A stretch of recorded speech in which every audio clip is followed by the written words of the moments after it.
Para presidir a mesa, convidamos a doutora Geórgia Campelo, subprocuradora-geral do município de Salvador. Boa tarde. Eu saúdo os ilustres professores Humberto Ávila, Luiz Eduardo Schwery, Paulo Pimenta e os não menos ilustres professores, doutor Paulo de Barros Carvalho, professor Oscar Mendonça, professor Johnson, que está aqui, os demais colegas, advogados, operadores do direito aqui presentes. Agradeço ao professor Oscar o convite para presidir uma mesa de tamanha magnitude, que hoje detém certamente os grandes pensadores do direito tributário na atualidade.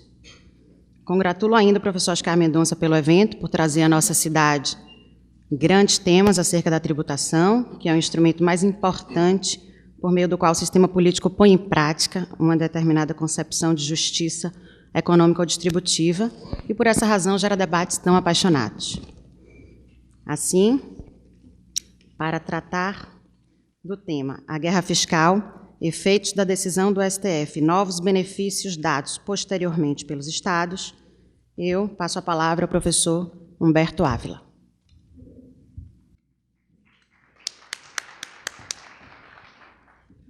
Boa tarde a todos. Queria cumprimentar a presidente de mesa pela apresentação, mas, antes de tudo, agradecer ao meu querido amigo Oscar Mendonça, que tem tão diligentemente organizado esses congressos brasileiros de direito tributário, agora já na sua 5ª edição. É uma dificuldade tremenda organizar um congresso, eu costumo dizer, repetindo as palavras de um publicitário, que há duas espécies de pessoas, as que choram e as que vendem lenço. O Dr. Oscar Mendonça é um grande vendedor de lenço, já há muito tempo realizando esses congressos que têm tanto desenvolvido os nossos debates. O tema para o qual fui chamado é o da guerra fiscal. É um tema bastante complexo. Eu também costumo dizer que, para todo problema complexo, existe uma solução simples e errada. Problema complexo precisa ser tratado nas suas várias dimensões. E, nesse sentido, eu gostaria de chamar a atenção, inicialmente, para 2 pontos. Em primeiro lugar, chamar a atenção para o fato de que os benefícios fiscais nem sempre têm origem ou são de responsabilidade exclusiva dos Estados. Os Estados, para atrair investimentos para o seu território, lançam mão de atrativos financeiros e fiscais. A necessidade de lançar mão de benefícios fiscais tem crescido brutalmente nos últimos anos, tendo em vista que a União Federal, que arrecada tanto imposto de renda quanto contribuições sociais, tem sucessivamente aumentado as contribuições sociais, que não são partilhadas com os Estados, em detrimento do imposto sobre a renda, que é objeto de partilha com os Estados. Então, os Estados, de algum modo, são vítimas do modo como a política tributária tem sido feita no Brasil. Terminam tendo pouca distribuição, estão todos endividados com a União e são todos eles diferentes. O segundo ponto para o qual eu gostaria de chamar a atenção de todos os senhores diz respeito ao fato de que nem todo benefício fiscal é um favor e, por isso, é arbitrário. Nós temos essa ideia enraizada na nossa cabeça de que todo benefício fiscal, de algum modo, é ilegítimo. É um favor arbitrário concedido a grandes empresas. Se nós, no entanto, olharmos para os benefícios fiscais como formas jurídicas compensatórias de diferenças entre entes federados, diferenças essas que, em muitos casos, justificam a utilização de um critério também diferente de tratamento, nós veremos os benefícios fiscais não como instrumentos legítimos, mas como instrumentos de concretização do princípio da igualdade. Assim como nós temos o princípio da igualdade aplicável aos contribuintes entre si, nas relações que mantém, nós temos também o princípio da igualdade aplicado à relação entre os entes federados. O que é o princípio da igualdade? Todos nós sabemos. É a exigência de relação entre dois sujeitos com base num critério que serve a um fim. Se nós temos uma justificativa que seja responsável pela utilização de um critério diferente, que não seja simplesmente a venda de mercadorias, como localização, como promoção de desenvolvimento, como subdesenvolvimento, entre outros fatores, nós podemos utilizar também um critério diferente. Eu quero dizer com isso que a igualdade entre os entes federados justifica que os entes federados que são diferentes se submetam também a regras diferentes. Isso, especialmente tendo em vista que o princípio federativo, que é um princípio estruturante do ordenamento jurídico brasileiro, impõe a confluência de dois fins que são imbricados. De um lado, uniformidade dos entes federados. De outro lado, todavia, a autonomia dos entes federados. Se nós tivermos uniformidade absoluta, sem nenhuma autonomia, nós não temos Estado federativo. Nós temos um Estado unitário. Se nós, em contrapartida, de outro lado, tivermos autonomia absoluta dos entes federados, também não teremos federação. Teremos Estados separados que não mantêm nenhuma relação entre si. O Estado federativo pressupõe a existência simultânea tanto do ideal de uniformidade quanto do ideal de autonomia. Não pode nem haver uniformidade demais, nem autonomia demais. Com isto eu quero dizer que a autonomia dos entes federados, que é uma parte essencial do princípio federativo, pressupõe a adoção de regras diferentes, quando os entes federados forem essencialmente diferentes. Sem isso, não há igualdade federativa, muito menos há princípio federativo. Ora, se isso que eu estou dizendo for verdadeiro, nós temos que rever também não apenas a primeira ideia inicial já combatida, no sentido de que os benefícios fiscais são sempre de responsabilidade dos Estados, é também da União, como também o de que os benefícios fiscais são sempre nefastos, sempre ilegítimos. O que eu estou querendo dizer nesse segundo ponto é que os benefícios fiscais, em muitas situações, são os únicos instrumentos de que se podem valer os entes federados para a atração legítima de investimentos. Feitas essas considerações iniciais, nós vamos para o ponto nuclear dessa exposição, que diz respeito especialmente à guerra fiscal e, portanto, à concessão de benefícios fiscais de modo unilateral por entes federados, sem a aprovação unânime dos outros entes federados, por meio de um convênio interestadual aprovado pelo chamado CONFAS.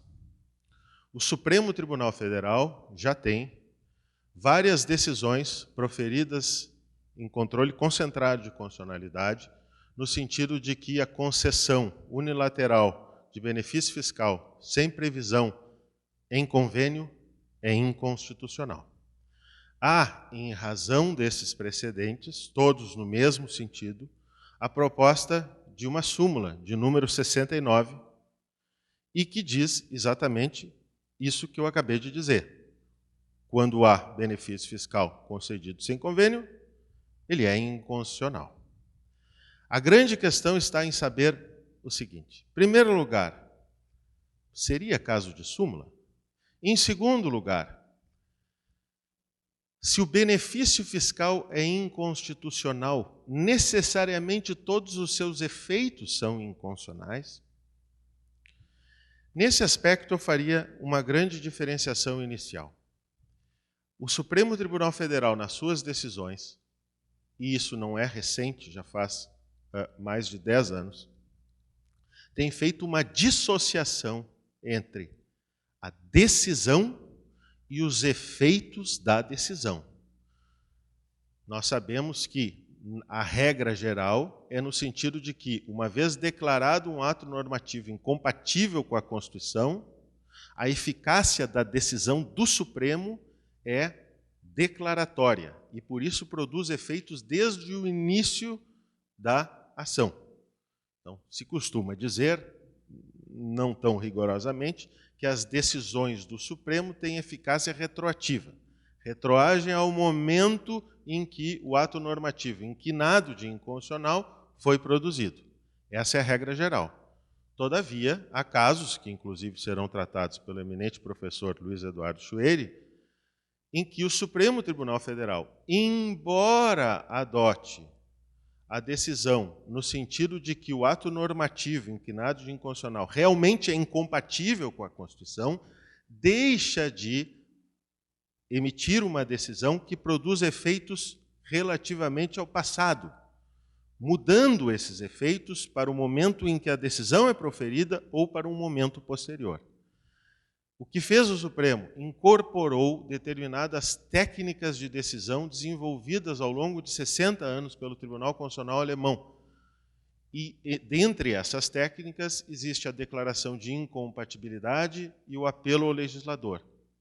Nesses dois casos, ainda que o tribunal constate uma incompatibilidade entre o ato normativo e a Constituição, deixa, por razões de segurança jurídica ou outras, mas no caso do direito brasileiro, só por razões de segurança jurídica ou relevante interesse social, de pronunciar a inconstitucionalidade desde o início do ato normativo objeto da ação. Ou porque profere uma decisão com efeitos apenas prospectivos, ou porque simplesmente manda um recado para o Poder Legislativo no sentido de que a lei ainda mantém alguma compatibilidade com a Constituição, desde que o Poder Legislativo sane determinadas deficiências. Com essas observações, eu quero chamar a atenção para o fato de que nem toda norma inconstitucional deixa de produzir efeitos. Há que se fazer uma separação entre essas duas coisas. Uma coisa é o ato ser incompatível com a Constituição. Outra, diferente, é o Supremo Tribunal Federal deixar de atribuir qualquer efeito ao ato normativo inquinado de inconstitucional. Se isso que eu estou dizendo for verdade, como de fato é com base na jurisprudência do Supremo Tribunal Federal, nós não podemos associar automaticamente o fato de que o Supremo declarou a inconstitucionalidade dos benefícios, que os benefícios não produzem efeito nenhum. Segundo ponto importante, nós precisamos fazer uma separação entre ato inconstitucional e efeitos de fato produzidos pelo ato inconstitucional. Em muitas situações, o ato normativo, ou, enfim, uma lei, pode ser um decreto, pode ser, inclusive, um negócio jurídico, é incompatível com a Constituição e, por isso, é declarado inconstitucional. Todavia, esse ato normativo, ao longo do tempo, produziu efeitos. E estes efeitos do ato inconstitucional são protegidos por outros princípios constitucionais previstos na mesma Constituição, dentre os quais o princípio da segurança jurídica, no seu aspecto reflexivo, que é chamado de princípio da proteção da confiança. Com essa segunda ressalva, eu quero chamar a atenção para o fato de que, apenas porque o ato é inconstitucional, no caso, um benefício fiscal concedido de maneira incompatível com a Constituição, não quer dizer que este benefício fiscal não possa produzir efeitos que sejam protegidos por outras normas constitucionais, além daquela que foi objeto de violação. E que esses efeitos não possam ser resguardados, inclusive pelo Supremo Tribunal Federal. Seja no controle concentrado mediante modulação de efeitos, isto é, o Supremo declara a inconstitucionalidade do ato normativo ou do negócio jurídico, todavia estabelece que a decisão proferida pelo Supremo Tribunal Federal produzirá efeitos apenas para o futuro, deixando todos os efeitos produzidos por aquele ato inconstitucional incólumes no passado. Ou, em vez de se fazer isso no controle concentrado, se pode fazer também no controle difuso de constitucionalidade. Isto é, o Supremo Tribunal Federal constata a incompatibilidade de determinado ato com a Constituição, todavia deixa para que as partes prejudicadas aleguem, com base noutros princípios, determinadas situações consolidadas que não poderão ser objeto de afastamento. Isto é, o Supremo adota determinada decisão, porém ressalva que determinados efeitos produzidos deverão ser discutidos nos meios adequados. E há várias decisões nesse sentido proferidas pelo Supremo Tribunal Federal. Todas essas observações feitas até aqui têm uma única finalidade: demonstrar que o fato de o Supremo Tribunal Federal ter declarado a inconstitucionalidade dos benefícios não necessariamente significa que os efeitos produzidos pelos benefícios não serão objeto de proteção pelo próprio Supremo Tribunal Federal, com base em outros princípios que devem ser levados em consideração.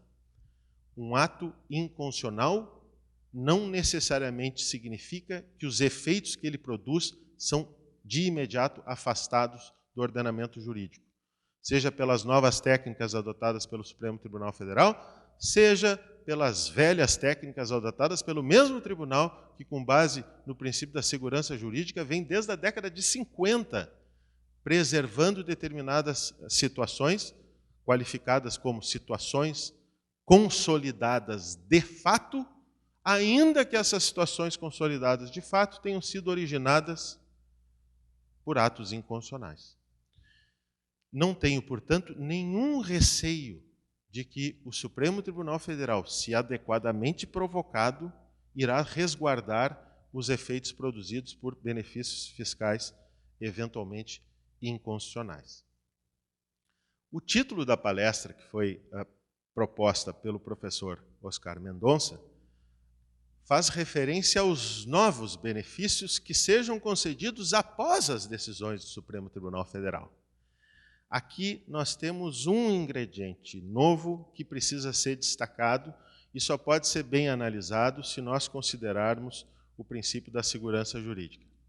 E por quê? O princípio da segurança jurídica é um princípio estrutural do ordenamento jurídico brasileiro. Ao lado do princípio do Estado de Direito, do Estado federativo, da dignidade humana, o princípio da segurança jurídica é e do princípio da separação dos poderes, o princípio da segurança jurídica é um dos princípios fundamentais do ordenamento jurídico brasileiro. Ele pressupõe, numa multiplicidade de eficácias e aspectos que poderiam ser objeto de consideração aqui, 3 grandes aspectos que precisam ser destacados. Em primeiro lugar, a segurança jurídica exige que o ordenamento jurídico seja inteligível, isto é, que o destinatário das normas, os contribuintes e também os funcionários públicos, possam conhecer com um mínimo de adequação o conteúdo das normas que irão reger a sua conduta. Se o indivíduo não conhece a norma que regula a sua conduta, não pode obedecer a essas normas. Esse é o aspecto presente da segurança jurídica. A segurança jurídica, todavia, não envolve apenas o aspecto presente, envolve também o aspecto passado e o aspecto futuro. Para que haja segurança jurídica, além de dever existir inteligibilidade do direito, é preciso haver confiabilidade no direito. Isto é preciso que aquilo que foi garantido pelo direito no passado seja conservado no presente. Nós estamos aqui tratando da estabilidade do direito. Aquilo que foi conquistado no passado não pode ser objeto de frustração no presente. Mas, além do presente e da transição do passado para o presente, o princípio da segurança jurídica também preserva a transição do presente para o futuro. É preciso que haja previsibilidade do direito, no sentido de o cidadão poder saber que os atos que pratica receberão determinadas consequências e essas consequências previstas pelo ordenamento hoje serão confirmadas pelo mesmo ordenamento jurídico amanhã. É nesses três aspectos que se assenta o princípio da segurança jurídica. Vejam vocês, portanto, que no aspecto passado, isto é, da confiabilidade no direito, é que se situa a questão dos benefícios fiscais. A aplicação do princípio da segurança jurídica a determinadas relações terminou sendo objeto de determinada denominação, princípio da proteção da confiança. O princípio da proteção da confiança tem 4 elementos fundamentais. Em primeiro lugar, deve haver uma base de confiança, isto é, o empresário que confia na validade de determinado benefício fiscal que foi concedido pelo Estado no passado, não pode ter esta sua confiança frustrada no presente com a mudança de entendimento do órgão estatal. É preciso, portanto, haver uma base de confiança. Em segundo lugar, e depois nós vamos ver detalhes desses 4 elementos, é preciso que haja confiança, no sentido não apenas subjetivo, isto é, o empresário, o contribuinte, ter atuado com base naquele benefício fiscal, mas é preciso também que ele tenha exercido a sua confiança. Ele tem que ter construído o empreendimento, ele tem que ter atuado. A confiança não pode ser apenas hipotética. A confiança deve ter sido colocada em prática, que é o terceiro elemento. E, em quarto lugar, para aplicar o princípio da proteção da confiança, é preciso que a confiança seja frustrada. O comportamento estatal ontem era um e hoje é outro. Ou hoje é um e amanhã é outro. Nesse quadro é que entra em cena a aplicação do princípio da segurança jurídica, nesse aspecto de proteção da confiança, aos benefícios fiscais. E por quê? Porque os benefícios fiscais não são todos iguais. E aqui nós chegamos a um ponto que, no meu entendimento, inviabiliza a publicação de uma súmula, que é objeto de uma proposta de número 69, sobre essa matéria. A súmula, obviamente, é geral e decorre de decisões que já foram proferidas. Essas decisões foram proferidas levando em consideração apenas um aspecto. E qual aspecto? O aspecto de ter sido o benefício fiscal concedido sem convênio. Ocorre que os benefícios podem ser das mais variadas formas. Em primeiro lugar, nós podemos ter benefícios fiscais gratuitos e benefícios fiscais onerosos. Isto é, o empresário pode obter determinada concessão de crédito presumido sem que seja obrigado a dar nenhuma contrapartida, por exemplo, ou pode obter este benefício exclusivamente em razão de efetuar determinado investimento, criar determinado número de empregos, desenvolver determinada tecnologia em determinado território. De tal sorte que o benefício fiscal é uma contrapartida de determinada atuação do particular. De tal sorte que o benefício fiscal se reveste de um conteúdo sinalagmático, isto é, se eu tiro o benefício fiscal, fica um investimento que só foi realizado em razão do benefício fiscal, sem qualquer tipo de contrapartida, eliminando essa relação equitativa que deve existir entre o Estado e o contribuinte. Há, de outro lado, benefícios fiscais a prazo certo e benefícios fiscais a prazo indeterminado. Há benefícios fiscais concedidos e fruídos durante longo período de tempo, ao passo que há benefícios fiscais que são fruídos durante alguns meses. Há benefícios fiscais que são resultado de uma indução vinda do próprio Estado. O Estado incentiva o contribuinte a investir, mas para investir concede determinado benefício fiscal, de tal sorte que a conduta do particular não é a de provocar o benefício, é de aceitar o benefício que foi concedido pelo próprio Estado, que queria que o contribuinte adotasse determinado comportamento que só seria adotado com a concessão do benefício.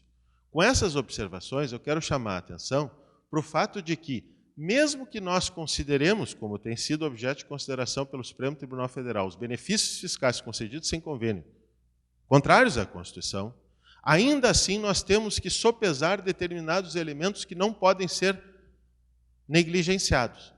E é por essa razão que não me parece suscetível de súmula a questão dos benefícios. Porque dizer apenas benefícios, sem dizer se são financeiros, se são fiscais, se são tributários, se são a prazo certo ou a prazo indeterminado, se são gratuitos ou se são onerosos, se são com determinada contrapartida em dinheiro, se envolve investimento, quais são as contrapartidas exercidas pelo particular, enfim, sem esses detalhes, é absolutamente inócuo estabelecer uma súmula tão geral. E por que eu estou dizendo isso? Porque é justamente o princípio da proteção da confiança que vai solucionar essa questão, independentemente da posição do Supremo Tribunal Federal nessas questões. E por quê? Porque o particular que confiou num benefício fiscal que, ainda que não tenha sido concedido por meio de convênio, foi assinado pelo governador do Estado, pelo secretário da Fazenda, pelo chefe da fiscalização, foi fruído durante 10 anos e foi concedido em razão de ser uma contrapartida à criação de tudo que o Estado não consegue criar, que é investimento, empregos e tecnologia, não pode ser objeto de uma anulação desde o início, muito menos com imposição de multa, que a tal da súmula também não tem como prever, sem violação ao princípio da segurança jurídica. E por quê? Por causa dos 4 elementos. O particular que confia em determinada base e que exerce atos de disposição de liberdade e de patrimônio em razão dessa confiança, não pode ser objeto de frustração pela mudança de entendimento posterior do próprio órgão que concedeu. Essa posição não vem apenas do princípio da segurança jurídica, mas vem também da própria jurisprudência do Supremo Tribunal Federal.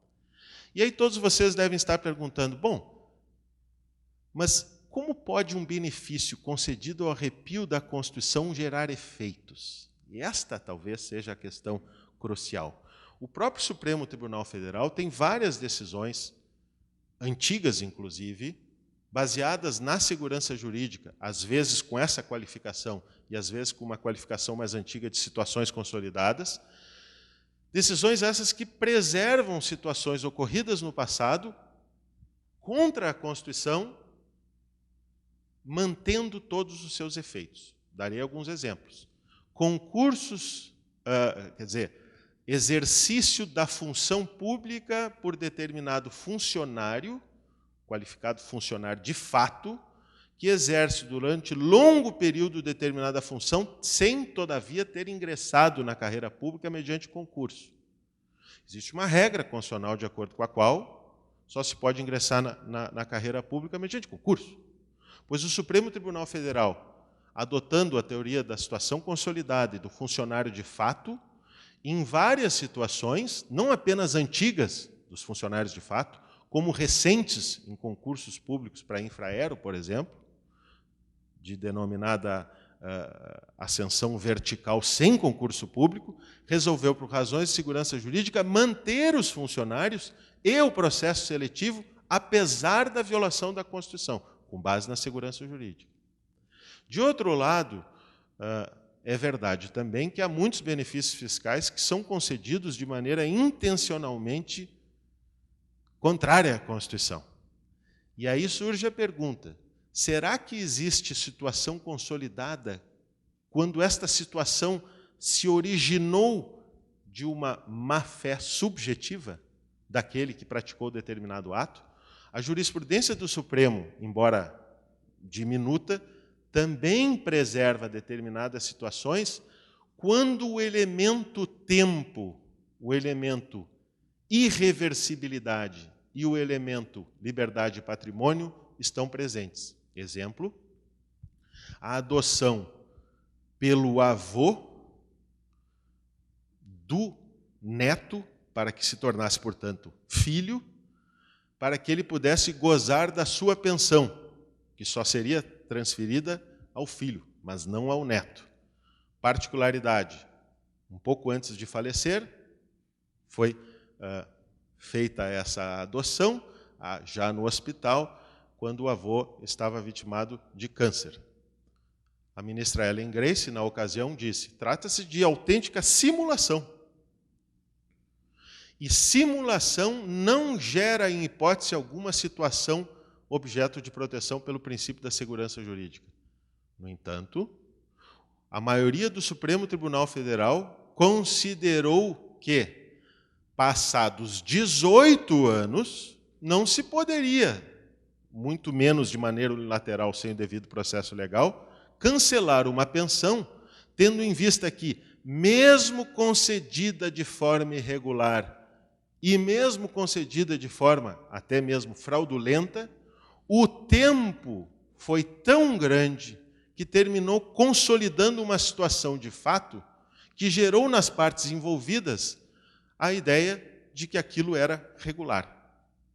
E passado todo esse tempo, por razões de segurança, não poderia haver mais a reversão, justamente porque aquela pessoa já não tinha mais capacidade de trabalho e não tinha condições sequer de voltar ao status quo anterior. É evidente que essa situação é uma situação extraordinária e que não diz respeito ao direito tributário. O que eu estou querendo dizer é que, assim como há benefícios fiscais que são gratuitos, há benefícios fiscais onerosos, que efetivamente só são concedidos se as empresas preenchem uma série infindável de condições por um longo período. Vamos imaginar, passados 10 anos, e obviamente tirando a parte já objeto de decadência, pode uma empresa ser objeto de um auto de lançamento, inclusive com imposição de multa qualificada por ter fruído de um benefício fiscal concedido pelo Estado, assinado pelo governador, pelo secretário da Fazenda, pelo chefe da fiscalização e cumprido durante 10 anos sem nenhum tipo de glosa por todos os funcionários da Secretaria da Fazenda do Estado, como se simplesmente nada houvesse ocorrido? O que eu quero dizer com essas palavras finais é que os atos, ainda que incompatíveis com a Constituição, podem produzir efeitos, e esses efeitos podem ser protegidos por outras normas, que não aquela incompatível com a formalidade do ato. E é precisamente isso que acontece com os benefícios fiscais onerosos concedidos a prazo certo, ainda que sem convênio, conforme nós temos visto. De tal sorte que, eu penso, o Supremo Tribunal Federal não poderá aprovar essa súmula número, proposta de súmula número 69, com nome sugestivo, em função da bagunça que é a guerra fiscal. No recurso extraordinário para o qual foi atribuída a repercussão geral, que é o 628075, que é do Rio Grande do Sul e que eu conheço bem de perto como profissional, o Supremo Tribunal Federal deverá analisar apenas uma questão específica, que é a de saber se um Estado, de maneira unilateral, poderá deixar de aplicar benefício fiscal concedido por outro Estado sem convênio. Então, vejam que, neste caso, que o Supremo ainda não julgou, mas que está na iminência de julgar, nós temos uma questão ainda diferente. Ainda que o benefício fiscal seja inconstitucional, quem deve declarar? O Supremo ou o Estado de destino, que não aceita o benefício fiscal concedido pelo Estado de origem? E, unilateralmente, sem a participação do Poder Judiciário, glosa créditos ou quer cobrar na transferência da mercadoria quando ingressa no Estado. Aí nós temos novos ingredientes, devido processo legal, universalidade da jurisdição e por aí vai. Com essas observações, eu quero chamar a atenção para o fato de que nós não podemos encontrar uma solução simples para um problema complexo. Eu iniciei dizendo a vocês, para todo problema complexo, existe uma solução simples e errada. No caso dos benefícios fiscais, nós não podemos ter uma solução que seja uniforme e padrão para todos os benefícios fiscais, porque os estados são diferentes, os benefícios fiscais são diferentes, os contribuintes são diferentes, o tempo de fruição é diferente, de tal sorte que, a meu juízo, somente decisões particularizadas trarão o equilíbrio nas relações entre fisco e contribuinte. Queria agradecer a atenção com que todos me ouviram e agradecer mais uma vez. Muito obrigado.